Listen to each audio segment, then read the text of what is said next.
Well, certainly here on the channel, I always try and be honest and very transparent. And throughout the past couple of weeks, I've been harping on about this pattern turning colder towards the middle portions of the month. And essentially, we have seen a very modest brand of chill over the majority of February. But it looks as if this polar vortex is not really going to break down. I think to be honest with you, I've been watching this pretty closely for some time, and it has remained largely robust throughout the course of the winter. If you actually look at the information from the JMA, we've got the 10 millibar temperatures that have remained colder than average throughout the course of the winter season, and even when you go down to 30 millibars, you can see that the temperatures have been well below normal in terms of the 30 millibar level over the North Pole. When you look at the latest of the GFS model regarding this warming, yes, we are seeing stratospheric warming taking place from Central Asia across the top and into North America. That is more favourable for cold intrusions into North America, but very much not the case across western areas of Europe. So if you look at this orientation of where the coldest temperatures versus the mildest temperatures are at 10 millibars, and then you look at the 50 millibar level, this is how things are looking. So this is the lower portions of the stratosphere. And when you've got this orientation, this kind of profile in terms of the weakness versus the strength of the polar vortex in the lower stratosphere, this tends to promote more of a negative to the north of the UK, positive to the south of the UK. And the modelling are really starting to come together now. Now, I have always kind of essentially sat on the fence with regard to this fight between Arctica trying to push south. We've got a piece of the tropospheric polar vortex dropping into Europe. All the while, though, we've got a deepening area of low pressure out over the Atlantic that is essentially stopping that westward progress of anything notably cold. And we sit right on that boundary through the course of this upcoming weekend, but it looks as if modelling is now becoming more firmer in terms of pushing east that cold air and allowing the mild southwesterlies to kick in. So this is, like I say, I like to look at the 10 millibar, the 50 millibar level, because sometimes that quite nicely reflects what's going on underneath at 500 millibars. So this is the initial at 50 millibars. Looking ahead a week from now, and you can see that we've got this reasonably low height field and core of cold temperatures centered over Greenland and towards the Arctic here.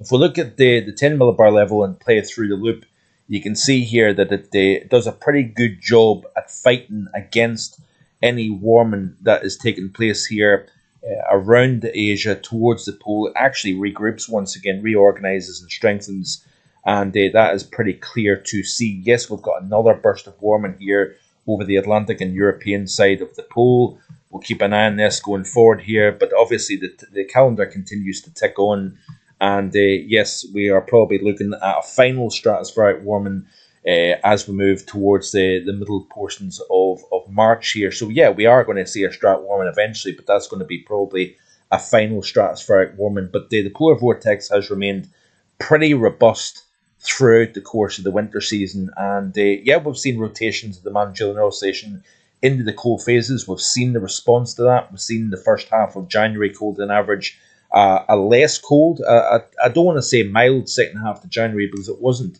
and it turned out to be a slightly colder than average January overall. Mild December, colder than average January, and yes, I did think that February was going to turn out colder. This is how the temperatures are looking in terms of North America. Colder north, milder south. That is going to change, by the way, during the second half of February. We are going to see the Arctic air drilling south, because if we look at the modelling here of the GFS of the ensemble, you can see here this is 2 meter temperature anomalies, 5-day increments. We've got the cold air driving down the plains, slightly mild still across the southeast, but that cold then starts to sink south and east. As it does so, it's going to strengthen the jet and reinforce milder conditions across Western Europe as a consequence of that. Looking at Europe then, and you can see here that we have slightly turned the corner in terms of average to slightly below average now across the UK and Ireland. So after the very mild beginning to the month, we've seen the temperatures getting chipped away due to the that easterly flow did not bear much fruit in terms of snow or particular noteworthy cold. But without a cold pull over Central Europe, you've got nothing to tap into, and therefore it'll be interesting to see when all things are said and done here. We are going to have another few chilly days, upcoming 5 days likely below average here, but after that it looks as if we change the overall equation. This is the upcoming 5 days off the GFS ensemble, so Ireland and Northern Ireland, that is what's coming, by the way, the warmer than average that you can see over this side of the Irish Sea in the North Channel. That is eventually going to move into the UK and Ireland, because what we're seeing here is a circulation building over the Atlantic here, well out over the open Atlantic. We are seeing energy rotate eastwards from that circulation. We are going to see a mix of rain, sleet, snow, and also some freezing rain, as alluded to in yesterday's video, during the course of the next couple of days here. But generally speaking, we are fighting against this one of two lobes of tropospheric polar vortex dropping into Europe. Coldest air mass probably of the season so far for Europe, as has been a very mild winter overall. But you look here in the 6 to 10 day, we change things around, and you can see here warmer than average across the UK and Ireland. And yes, I am very much buying into that idea. You can see Central and Eastern Europe colder than average, warmer than average west. And that has been the case actually for a little while now. If you look at the current temperatures across Europe, you can see here, yes, we're getting slightly cooler air moving towards the UK and Ireland here, but generally it's been Central and Eastern Europe below average, warmer than average across, particularly the southwest. Yes, we've had slightly below average across the UK and Ireland, but nothing really to write home about. But this is the reasons behind why I think this is going to turn around. If you look at the Mann-Julian oscillation, yes, this is not really playing out as has been the case throughout much of the winter so far. When you get into that phase 7 and 8, we have seen the response to. We are in a deep negative Arctic oscillation. We are also trying to go negative in terms of the North Atlantic oscillation. So in some respects, we are still seeing the response, but it's other factors that are fighting against this and creating a different overall idea compared. And this is the problem you get into the mid to late winter time. The teleconnections do start to change, and phases 7 and 8 can be particularly cold phases during the early and middle half of the winter. It starts to change as we move towards the second half of the winter season here. Teleconnections do start to adjust with the time of the year, but nevertheless, you can see here this is the upcoming 5 days. So firm negative Arctic oscillation, somewhat of a negative North Atlantic oscillation. We've got this ridge over the eastern half of the United States presenting still relative mild across the southeast. We've got the colder air now starting to drive southwards down the plain states. That trough over the northern tier of the lower 48, that's going to start to pivot eastwards. And as a consequence of that, it's going to reinforce this negative out over the North Atlantic.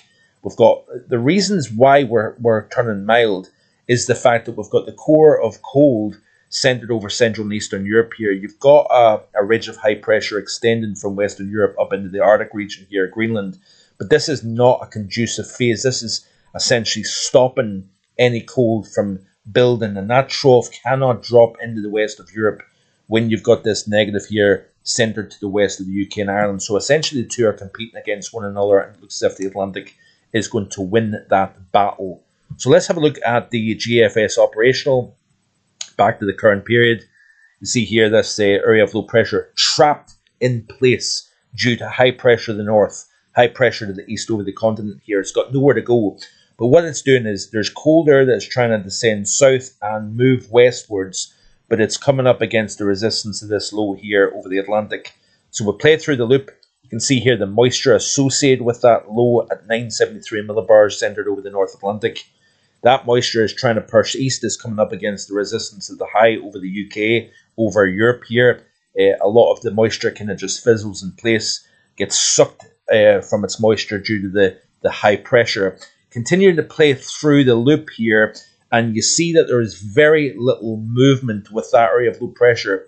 It's deepening all the while though. The center of the low pressure has dropped from 973 to 967, so it's deepening in place.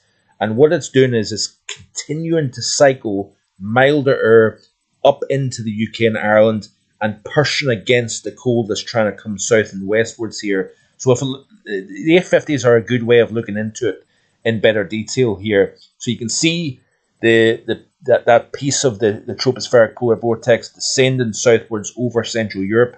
All the while, that area of low pressure over the Atlantic is trying to pull mild southwesterly winds in over the UK, and essentially it just acts like a barrier and stops that cold from progressing any further west or southwest over the western side of Europe here. So this is the GFS, and you can see here eventually what happens is that area of low pressure then starts to move up towards Iceland and Greenland. As it does so, it's allowing milder conditions to then take over not just the UK and Ireland, but Western Europe as a whole. And it actually pushes the cold pool eastwards over the continent. Looking at the ECMWF has always been a little bit less progressive in terms of allowing the milder conditions to move in. But you can see the same idea overall as the GFS. There's that cold air trying to press south and southwest. That area of low pressure then pushing the mild conditions up from the southwest, and it just essentially holds that boundary right bang slap over the UK over the course of time here. We've got a minus 20 Celsius at 850 over western areas of Europe, minus 15 Celsius extending into the Baltic region. So we are going to likely see the coldest conditions here of the entire winter as we move into the next week here. So I know this is going to be somewhat disappointing for many folks that are wanting to see snow and cold, but this definitely looks to be the much more favourable option now. I've been watching this now for about 5 days. I've been kind of slightly hesitating and completely ruling out this cold coming in. I did initially, way back at the beginning of the month, think that this cold pattern would materialise. It hasn't done so, so I hold my hand up to that. But overall, this winter was always going to be a back and forth, with mild likely winning the battle between mild versus cold. But if we look at these are the temperature anomalies, obviously for Europe as a whole this month through the first 13 days of the month. The next 5 days is going to be below average across the UK and Ireland, and then we will start to eventually see a turnaround take place. Looking at the weeklies off the CFSV2. This is the upcoming 7 days. So again, takes us out to the 20th of February. We're still below average here. And then into week 2, you can see here that we're warmer than average as well. Just trying to see if there's anything else that I was wanting to show you. So the MJO is definitely getting fought against with regards to the cold developing here. But certainly the upcoming 5 days looks good. But it's actually that positive here, extension up and through Western Europe, that's essentially shutting the door to this cold trying to come in from the east here. Continue to play through the loop. You can see here that the high remains in place over western areas of Europe. Again, allows the Atlantic to win the battle between warm and cold over the continent. Continuing to play through the loop, and you can see here that we start to see a real change taking place. Notice the trough now dropping into the eastern half of the United States. So snow and cold. It's turned out to be a pretty decent winter across the other side of the Atlantic for sure. But notice here that we're starting to lose the heights over the Arctic and over Greenland here. Be interesting to see how things pan out for the month of March. We're going to be looking at that in the coming days to come as well. So thanks for watching. I hope you're enjoying the content here on the channel. Like and subscribe 7 days a week, and I'll be back again tomorrow with more. Bye for now.